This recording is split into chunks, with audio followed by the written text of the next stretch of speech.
కొన్ని మందులు ఉంటాయి, ఆ మందుల మీద ఒక డేట్ రాసి ఉంటుంది, ఎక్స్పైరీ డేట్ అనేది ఒకటి ఉంటుంది. ఆ డేట్ లేదు అనుకో, ఎక్స్పైరీ లేదు అన్నట్ట.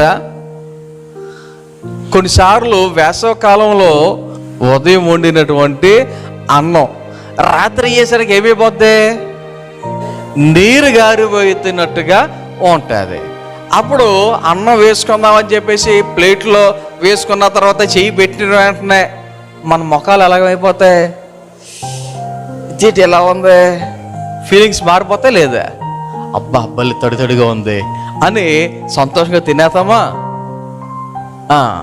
అప్పుడు ఆ అన్నం ఏమైపోయినట్టు, ఎక్స్పైర్ అయిపోయినట్టే. కొన్నిసార్లు కూరలు ఎంత బాగుంటాయో వండుకున్నప్పుడు తర్వాత రోజుకి ఏదో సర్ఫ్ నీళ్ళు వేసినట్టుగా బుడగలు బుడగలు బుడగలు వచ్చేస్తూ ఉంటాయి. ఏంటి, అందులో ఎవడ షాంపూ వేయలే, సర్ఫ్ వేసి ఎవడ చేతితో అలాగా చిలకల, ఎందుకు వచ్చేసింది అలాగా? ఎక్స్పైర్ అయిపోయింది అనమాట. అంటే ఇక్కడ నేను చెప్దామనుకున్న మాట ఏంటంటే,